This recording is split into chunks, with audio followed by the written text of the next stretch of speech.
There are two types of consonant sounds, unvoiced and voiced. Unvoiced consonants have no voice. This means there is no vibration from the voice box when we make these sounds.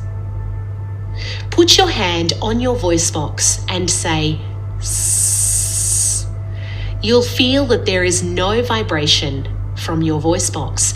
This is because S is unvoiced. Voiced consonants have voice. This means that there is vibration from the voice box when we make these sounds. Put your hand on your voice box and say Z. You'll feel that there is vibration from your voice box, and this is because Z is voiced.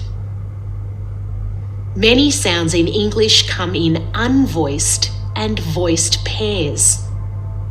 So in each pair, there is one unvoiced sound and one voiced sound. The mouth position is exactly the same.